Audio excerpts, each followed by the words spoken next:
बिहार विधानसभा चुनाव 2025 में जो राजनीतिक पार्टी सबसे ज्यादा लोगों के नजरों में बसी हुई है या यूं कह ले कि चुभ रही है, वो है जन स्वराज पार्टी।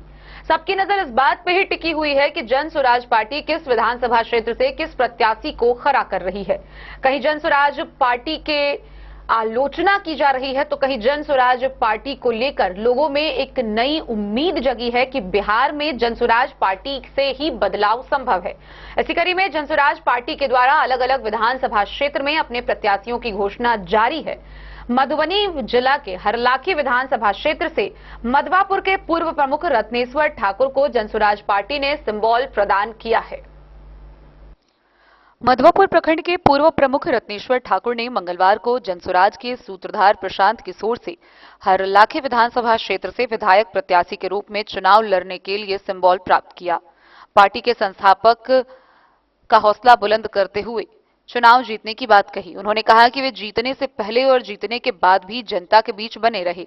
प्रदेश अध्यक्ष मनोज भारती और राष्ट्रीय अध्यक्ष उदय सिंह ने उम्मीदवार रत्नेश्वर को संक्षिप्त मुलाकात के दौरान उन्हें जीत की अग्रिम शुभकामनाएं दी। वहीं दूसरी ओर पार्टी के अन्य पूर्व संभावित उम्मीदवारों ने भी बिहार बदलाव के लिए एक साथ मिलकर सीट जीतने के बयान दिए हैं। जनसुराज पार्टी के लिए गांव-गांव में अभियान चला रहे सुनई पंचायत के मुखिया डॉक्टर प्रेम कुमार मंडल और फुलहर पंचायत के मुखियापति रणजीत ठाकुर ने अपनी बातें रखी। हमारा नेता कैसा हो, हमारा नेता कैसा हो। हमारे जो संभावित प्रत्याशी थे उनमें से आज हमारे बड़े भाई माननीय पूर्व प्रमुख रत्नेश ठाकुर जी प्रत्याशी बन करके आए हैं। तो आज हमारा शुभ दिन है। आज के प्रेस कॉन्फ्रेंस के माध्यम से सबसे पहले मैं अपनी तमाम हरलाखी विधानसभा की जनताओं की ओर से और अपने सभी प्रत्याशियों की ओर से मैं इनका हार्दिक अभिनंदन और स्वागत करता हूं। और साथ ही साथ मैं धन्यवाद देता हूं अपने स्टेट कोर कमेटी और सेंट्रल कमेटी को, माननीय राष्ट्रीय अध्यक्ष श्री उदय सिंह जी को, माननीय प्रदेश अध्यक्ष भारती साहब को और संस्थापक हमारे माननीय प्रशांत जी को, कि इन्होंने काफी सोच समझ करके काफी गहन अध्ययन करने के बाद, क्योंकि मैं भी उम्मीदवार था और मेरा भी सूची में नाम था, लेकिन मैं भी खुशी जता रहा हूं कि कहीं न कहीं इनका त्याग, समर्पण और मेहनत और अनुभव मेरे से ज्यादा था, इसलिए बने हैं। इसलिए मैं इनको कोटि-कोटि धन्यवाद देता हूं और स्वागत करता हूं। आप तमाम मीडिया भाइयों से आग्रह करूंगा कि जो जन स्वराज की हमारी विचारें हैं, जो जन स्वराज का जो संकल्प है, हमारी बच्चों के उज्जवल भविष्य के लिए, हमारी प्रदेश की जनताओं के लिए एक रोजगार से भरा हुआ अवसर प्रदान करने के लिए और विभिन्न तरह से एक शिक्षक गुणवत्तापूर्ण शिक्षा को लागू करने के लिए, पलायन को रोकने के लिए और एक भ्रष्टाचार मुक्त बिहार बनाने के लिए जो हमारा संकल्प है, हम लोगों के रगों में है जन स्वराज। इसीलिए किसी टी शर्ट पे लिखा हुआ जन स्वराज नहीं जो बदल दूं।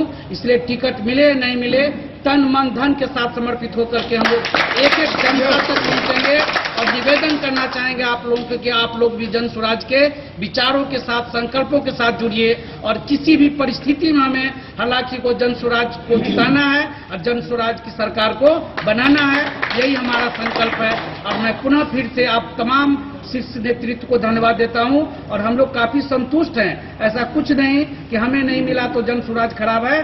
जन स्वराज बहुत ही बेहतर है, एक विद्वानों का संगठन है और आज भी हम गौरवान्वित महसूस कर रहे हैं कि जितने भी जन स्वराज ने जितने को भी टिकट दिया है वो स्वार्थी अलग तत्व के लोग हैं जिनको टिकट नहीं मिलने पर विरोध कर रहे हैं। मैं दावे से कहता हूं, मैं स्टेट कोर कमेटी के सदस्य होने के नाते कुछ एक के 2-4 को छोड़ करके बाकी जितने भी अभी तक चयनित हुए हैं सब अपने आप में टॉपर हैं और सब विद्वानों की सूची में हैं और निश्चित तौर पर जन स्वराज एक नया सा परिवर्तन करके दिखाएगा, यह मेरा दृढ़ विश्वास है। मैं आप तमाम लोगों से निवेदन करता हूं कि आप लोग अपने तरफ से भी पूरी पावर लगा दीजिए। जहां तक जिनके जो रिश्तेदार हैं, जिनके जो दोस्त हैं, एक बार जन स्वराज को मौका दीजिए और जन स्वराज की सरकार को बनाइए। बहुत बहुत धन्यवाद। इस कॉन्फ्रेंस में आप तमाम मीडिया बंधुओं को बधाई है।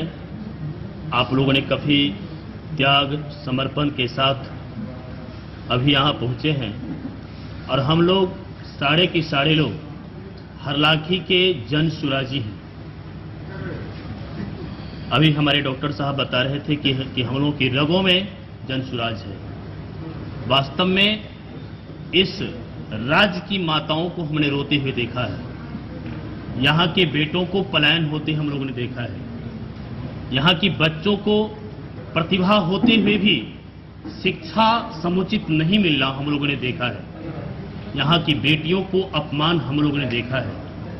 यहाँ की गरीबों को साथ हो रहे अत्याचार को भी हम लोगों ने देखा है। बहुत सारी ऐसी बातें हैं जो उन तमाम बातों को आपके माध्यम से हरलाखी की तमाम जनता मालिकों से सूचित करूंगा कि जिस प्रकार की परिस्थिति हम लोगों ने हरलाखी में देखा है, हम लोगों ने बिहार राज्य में देखा है, इस प्रकार की परिस्थिति को हम लोग पुनर्स्थापित न होने दें। हमारा समाज आज भी ये आधुनिकीकरण से काफी पीछे है। हमारा बच्चा आधुनिक युग की शिक्षा नहीं ले पा रहा, हमें आधुनिक युग के चिकित्सा उपलब्ध नहीं हो पा रहा, यातायात की सुगम व्यवस्था का अभाव है, कृषि आज भी हम लोगों को प्राचीनतम रूप से हो रहा है। और ये आदिकाल की जो कृषि की व्यवस्था है, इस प्रकार की व्यवस्था वाली कृषि होती रही तो हम लोग केवल जीने के लिए खेती करते रहेंगे, जबकि खेती आमदनी का एक बहुत बड़ा स्रोत है। खेती के द्वारा भारत का 40% आय होता है, लेकिन आज भी हमारा राज्य, आज भी हमारा समाज और आज भी हमारे खेत खलिहान के मजदूर उत्तम प्रकार के कृषि से कोसों दूर है। इसका केवल और केवल एक कारण है, सरकार मौन है। सरकार अपनी व्यवस्था को सुदृढ़ करने में, अपने सत्ता बचाने के लिए अपने आप में स्वार्थी हो चुकी है।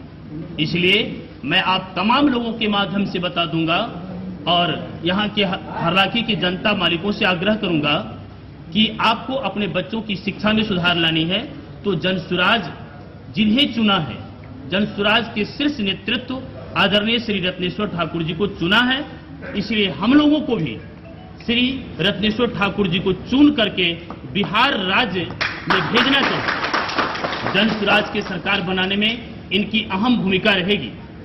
इसलिए जब तक सारे लोग जगेंगे नहीं, तब तक ये कुंठाग्रसित विचारधारा वाली सरकार उखाड़ करके नहीं फेंकी जाएगी।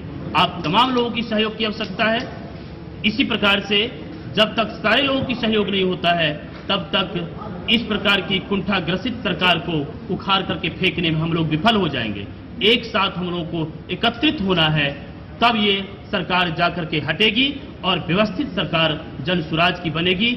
इन्हीं चंद शब्दों के साथ मैं आप तमाम लोगों को स्वागत करते हुए अपनी बातों को विराम देता हूं। धन्यवाद। जी बताएं, अभी आपने जनसुराज पार्टी से हरलाखी विधानसभा के लिए विधायक प्रत्याशी के लिए आपने टिकट प्राप्त किया। क्या है मिशन, कैसे चुनाव लड़ेंगे, कैसे चुनाव जीतेंगे? बहुत कंपटीशन लग रहा है क्षेत्र में, या सहज होगा, क्या है? नहीं, मुझे कोई कंपटीशन क्षेत्र में नहीं लग रहा है। जनता के आशीर्वाद, जनता का व्यापक समर्थन, हरलाखी जनता के सभी वर्गों का समर्थन और हमारे जनसुराज पार्टी के संस्थापक आदरणीय प्रशांत किशोर जी, राष्ट्रीय अध्यक्ष हमारे उदय सिंह जी, माननीय उदय सिंह जी, हमारे प्रदेश अध्यक्ष श्री मनोज भारती जी के भरोसा और जनता का समर्थन इतना व्यापक है कि ये चुनाव हम बहुत आसानी से, बहुत बिग मार्जिन से जीतेंगे। नामांकन की तिथि शुरू हो जाने के बाद आपको टिकट प्राप्त हुआ, फिर समय बहुत कम है, कैसे मैनेज करेंगे? हम इसी बीच में, चूंकि जनता तैयार है, केवल तिथि घोषणा करने की जरूरत है। हम सब नामांकन करेंगे और डोर टू डोर जाकर कैंपेन करेंगे। इससे पहले मैं 2 साल से हर गांव जा रहा हूं, हर लोगों से मिल रहा हूं, इसीलिए मेरे लिए कोई ऐसी बात नहीं है। और मैं पिछले 42 सालों से हम हर परिवार को जानते हैं, विधानसभा के हर क्षेत्र और हर गांव में हम जाते रहे हैं, इसीलिए हमारे लिए कोई अपरिचित जगह है नहीं। और हमको सभी वर्गों का बहुत व्यापक, अद्भुत समर्थन और प्यार मिल रहा है। आपके विरोधी बता रहे हैं कि महिलाएं लाभान्वित हुई है, नीतीश की सरकार ने 10,000 रुपये दिए हैं। महिलाओं पर क्या प्रभाव है आपका? विरोधी तो कुछ बताएंगे ही, उनका विरोध करना है, लेकिन मैं महिलाओं को जो मिल रहा है, 10,000 रुपया मिला, बहुत सारे महिलाओं को मिला भी नहीं। जिन लोगों को मिला तो इससे पहले 20 साल में नीतीश जी क्यों नहीं दे रहे थे? यह जनसुराज का, प्रशांत किशोर का इफेक्ट है, डर है। जिस डर के मारे 10,000 रुपया ये कुछ महिलाओं को दिया जा रहा है, लेकिन 10,000 में कौन सा व्यापार होगा, कौन से गरीबी से निकलने का रास्ता होगा? मैं तो कहता हूं कि अगर वास्तविक रूप से महिलाओं का हित हमारे आदरणीय मुख्यमंत्री जी चाहते हैं तो जितनी हमारी महिलाएं ग्रुप की, जितने जीविका की, विभिन्न ग्रुपों की जो महिलाएं कर्ज ली है उसे माफ कर दे, तो मैं समझूंगा कि सही माने में वो महिला की हितैषी हैं। इससे पहले 400 रुपया बुजुर्ग नागरिकों को दिया जा रहा था भीख के रूप में। हम लोगों ने गांव-गांव घूमकर, प्रशांत किशोर जी ने कहा कि 2000 हमारी व्यवस्था, हमारी सरकार बनती है नवंबर में, तो हम 2000 सम्मान पेंशन देंगे। तो डर के मारे विदाई के बेला में इन्होंने 700 बढ़ाया, 1100 दिया है। हम लोगों ने कहा है कि 1100 में दम नहीं, 2000 से कम नहीं। जनसुराज आ रहा है, नवंबर में हम 2000 पेंशन सभी बुजुर्ग नागरिकों को देंगे। अपना नाम और परिचय। मेरा नाम रत्नेश्वर ठाकुर है। मैं हरलाखी विधानसभा 31 हरलाखी विधानसभा से जनसुराज का प्रत्याशी हूं और जनता के बीच उनके बीच में मैं खड़ा हूं। उनका आशीर्वाद मुझे प्राप्त हो रहा है। इसी बल पर हम इस चुनाव को जीतेंगे, हरलाखी का विकास करेंगे, मान और सम्मान बढ़ाएंगे, सुरक्षा बढ़ाएंगे, स्वास्थ्य और रोशनी की व्यवस्था करेंगे, खेती को लाभकारी बनाएंगे, पलायन को रोकेंगे, यही रोजगार के अवसर को बढ़ाएंगे। धन्यवाद। द न्यूज के लिए मधवापुर से एसके दीपक की रिपोर्ट।